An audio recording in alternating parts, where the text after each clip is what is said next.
Okay, so who are SBS? Well, we were formed in 2007 and we have expert education specific teams across budgeting, finance, accountancy, HR, payroll, ICT and MIS. We joined our parent company, the Supporting Education Group, in 2020, and we are growing in not just team size, but the volume of schools we support too. But that's enough about us. Let's talk about migrations. Migrating to a new MIS, I believe, has three core components. You have the vision. Why do you want to change the software? What is it that you want to gain from the new system? And where do you see yourself in a year's time? What do you want to be different? Once you have those visions, you then choose the software. There's so many out there now. Do you go for the market leader, or maybe ones that colleagues have experience of? Or even maybe the cheapest? Everyone's budget is shrinking, isn't it? So what's the answer? Well, I believe it's all of them. Get as many different demos as you are happy with. Ask as many questions as you need to get the closest fit to your vision. And then finally, the support. With the right support in place, your migration and aftercare should feel seamless. This should not be a laborious process. So let's discuss these in more detail. The vision, why do you want to change? Consolidation of software. Maybe like so many others, you probably have a legacy setup that you've taken over. And then either due to functionality or lack of knowledge around the system, you then started purchasing other products until you realise that surely you just need one or two pieces of software instead of the 6 or 7 or 8 or 9 that you have and that you are paying for. It may be due to integration and automation. Do you find those 6 or 7 products you have, it requires duplication in work, entering data in one and then again in another, or they don't seamlessly sync? Surely it's a game changer as well if a new system can automate daily tasks too, such as scheduling reports to run and sending them to staff members. What happens if that staff member who always runs that report is absent? Do you even know which report they run or how to access it? Or perhaps it's automating workflows around, say, behaviour incidents, so that if a pupil is given a certain level of behaviour, the system will automatically let the staff know or put them into a detention and also email the parents. And that leads us nicely on to saving admin time and the burden on your staff. If you can cut their workload down so they're free to get on with other duties. I've always said get the system working for you and not the other way round. Schools also want a cloud system. They do. Anywhere, anytime access across a variety of devices with reduced risk to disaster recovery. And if nothing else, this last year has shown us those on cloud systems instantly had access in lockdown, whereas some schools were left scrambling to get access to their own system. The plus side of cloud systems are also no more waiting for an update. You know those times when we're told we'll get that out in the next update, but then it's delayed, and then you end up waiting 6 months for a small change. We've all been there, but cloud systems tend to be more reactive. The next one, with so many more trusts out there now, is a no-brainer. At trust level, you need access to be able to analyse your school's data at the touch of a button, not by emailing or calling each school asking for the stats to be sent over. You want unified processes across the board so you can understand the full picture at any given time. Schools also want to be paperless. It's less administration time, less "Miss, I lost my letter," or the parents saying they weren't notified of an event, etc. And you can also help the environment too by saving some trees. And that leads us on nicely to cost savings. Will a new MIS be cheaper? The only way to find out is to detail what packages you're using across your school and their costs. You'll probably be surprised.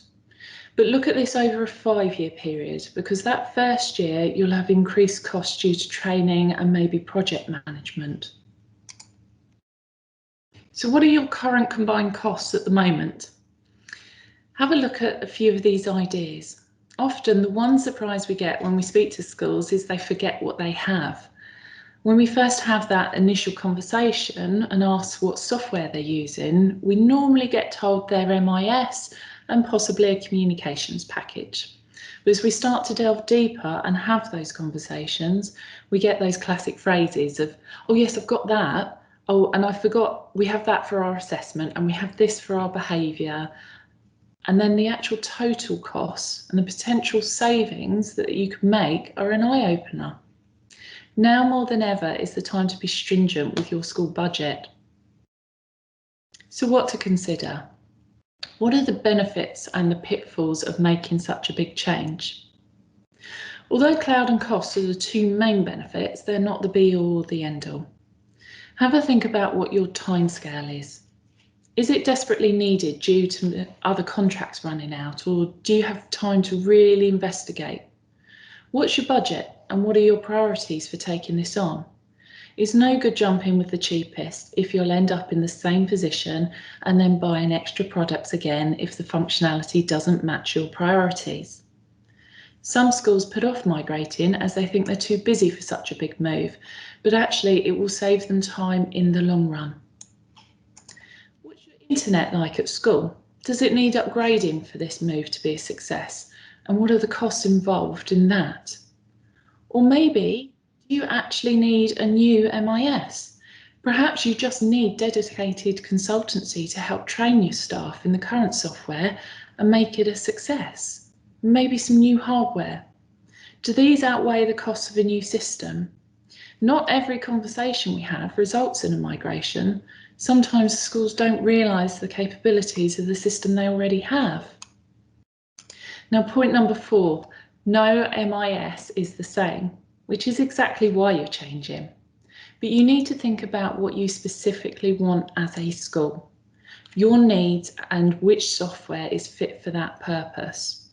No one software fits all schools as you are so uniquely different. You also need to ask what will be migrated and what information will not. Are there any extra charges to migrate this? Think about any historical assessment or exams data, any linked documents, etc. You may want to integrate the new system with third-party products such as a catering company or maybe a communications package until that contract runs out. And some have been known to charge for this, so be aware of possible extra admin charges. And the last one, some staff can be resistant to change. Make sure that everybody has time to ask plenty of questions and have good, transparent, honest discussions once you've chosen your software. Communication is key, and if staff feel their opinions matter and any issues are addressed early on, it really does help the process. It's always good to pinpoint those staff that are more resistant to change and then have key processes in place to support them. Maybe buddying up with a colleague who's a quicker learner or some extra training in place for them. So the software. With so many choices of MIS supplier, it's fine to feel a little daunted, especially if you've been with your legacy system for some time. It is a big move. And these are, by all means, not all of them, but just some of those systems that are out there now. I'd like to share this recent survey with you. This was conducted on the satisfaction levels schools have with their current MIS. And it's fair to say the third one in, the cloud system of I don't know, is doing fantastically well and rating 7 out of 10 for satisfaction. What it does, however, do is give you an insight into the current market though. There is no one big market leader anymore. Schools are definitely changing, and it's not just academies either. Maintained schools are on the move too. Historically, almost all local authorities had bulk purchasing agreements that included the MIS as part of their bundle with other systems and support. But as cloud-based MIS providers have grown in popularity, local authorities have responded. Many now encourage choice or have framework agreements which offer a wide range of MIS options. Now, Any project needs a cycle, and I think migrations fit neatly into these following 6 steps. Start with your project management. Choose a project manager and a team who will support you, and whether that's your current support provider or whether you'll go directly to the software company. And then divvy up those different roles and responsibilities. You know who needs to be involved and at what stage, and then communicate this to everyone. Next, investigate. Arrange those software demos with all of the areas of what you need as a school covered, and make sure all relevant staff are invited to those, not just the SLT. Bring in a variety of staff at different stages so you get a variety of different questions. Once you've got that software, the planning stage comes in. What's the schedule of implementation? Do you have access to dummy sites first? Who will notify third parties? What information does the software company need for a smooth migration? Each company will have different timelines, but they do all need to suit you. Communicate this too, so everyone is aware of the basic timeline, even if they don't need to know the exact ins and outs, so to speak. Next is the training stage. Demo sites coupled up with training is a fantastic way to learn, but access to your own dummy site to see your data means so much more. What's migrated and where, what's not, you know, how does it look, how does it feel? And then have those conversations. How are you finding it? Are some struggling more than most? Do you need to fit in any extra support, or is it all going to plan? You will have a much better go live if issues are picked up sooner rather than later. Then, important go live. Will you get extra support in those first few days? Do you have a dedicated contact for that first week where you're finding your feet? It's important to feel supported throughout. And lastly, it's always good to evaluate on the process and look at any issues. Talk to the main users and conduct a final assessment. What has gone well and what hasn't? And if there's any issues, speak to your key contacts to get extra support, because this process shouldn't feel you leaving disheartened with a new system. It should be very much the opposite. And then in the centre is communication. This is the one key component that makes the project cycle work. Communicate as much as you can when you can. Let's have a look at preparing for this now. These are my tips for a smooth migration. Is your data of current good quality? When was the last time you carried out any housekeeping procedures? Migration is the perfect time to clean up your data and only take with you what's required. It's a bit like moving house. You always tend to have a clear out either before or when you get to the new place. It just depends on whether it's easier to do it before and then take only what you need, or get to the new house and then get rid of anything you don't need. Risk management. What happens when the go live date needs to be changed? Will that affect any other processes? What happens if key staff in the project are absent? Is there someone to take over to ensure that it still runs smoothly? Who's involved and when and at what stages of the project? Look at each category of staff and choose the key times to involve them. It's a fine balancing act, so everyone feels informed and included, but at the times when they need to be. Staff communication and training are critical to success. They need to know when, how, and why you're changing, and then feel fully confident and supported. You want them actively engaging to make this project a success. Get the right support in place. Have a dedicated hand-holding throughout the process and after if you need it. As I said, it's a big move, and after years in just one system, it can feel a bit daunting. And lastly, find out what checks there are on your old data and then the new system to be able to sign it off as a success. And who will do that, whether it's yourselves or whether that's your support company. At the beginning, I mentioned hindsight, so here are my top 3 of what I wish we'd known at the start. There is no magic MIS. that will do everything right now that you require as a school. But there are best fits, the best fit for your school, your circumstances, and your vision right now. But that said, the new cloud MISs are more reactive to change due to the nature of the cloud. Number 2, not only are you changing your MIS, but you also need to change your staff's mindset. It will be a different way of working, which is exactly why you are changing. But to embrace that new system, the approach of how do I do that? Or I need to see this sort of data instead. Instead of those, we used to do it like this, or the report used to look like that. That change in mindset will help you and your staff embrace the change. It starts to break down any resistance. And lastly, done right, it does not need to be stressful. It does not need to be draining. It can be the start of something very exciting and something you may well wish you'd done years ago. So why am I here? To listen. It's so important that you have someone to listen to your specific needs as a school or a MAT. Tell me what's working and what's not working in your school right now. Speak to your support partner like me, or just come and speak to us. Don't do this on your own. A good support partner will be able to give you an objective view about any MIS you're thinking of moving to. They should be able to support you as little or as much as you want and effectively hold your hand from start to finish. They would have done this many times and have good working relationships with the software companies, enabling them to take the burden from your shoulders while you get on with the day-to-day activities in school. And they do normally jump in and ask the questions that you may not have thought to ask.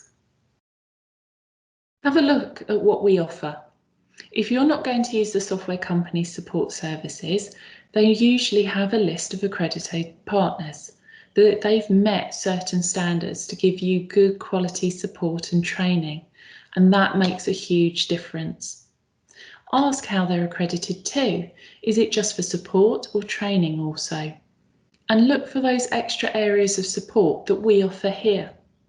We offer pre-migration support of housekeeping and data cleansing before you migrate, saving you and your staff the time and the work. Project management with a dedicated consultant throughout, who will not only be there with you at the start, but with you specifically at Go Live. We offer direct dial for the first week to your project consultant, so none of those waiting for a callback. Training, making sure there is a dedicated training program, not only through this process, but also that your next steps are in place for Go Live and beyond. This should give you a timeline to really maximise your new software's potential. And finally, the post-migration support. What's on offer? What are their SLAs and how do they deliver updates? We release blogs and webinars, and we have dedicated chats with consultants that are pre-bookable to ensure that you get a value-added service. We see all of our migrations at the start of a great new partnership, and we like to make sure it's the best that it can be. Also, when you find the support that works for you, decide on how you'd like that to be delivered. Some schools prefer on-site and some are happy for it to be delivered remotely, but just check and see if that's on offer too. Do your research. When choosing your support, ask them how many migrations they've done, specifically with the MIS that you've chosen, not just in general. Ask to speak with a couple of those schools that they've migrated to get their views and their advice. Speak to the consultants who will be involved, get a feel for their knowledge, and choose a company you feel confident with. This is your project, your time for change, and you can do that with whoever support you choose. If you'd like to find out more and have an informal chat with us, or you can call us, you can email us, and we'd be happy to help you. Alternatively, drop past our website if you want to find out more about what we do.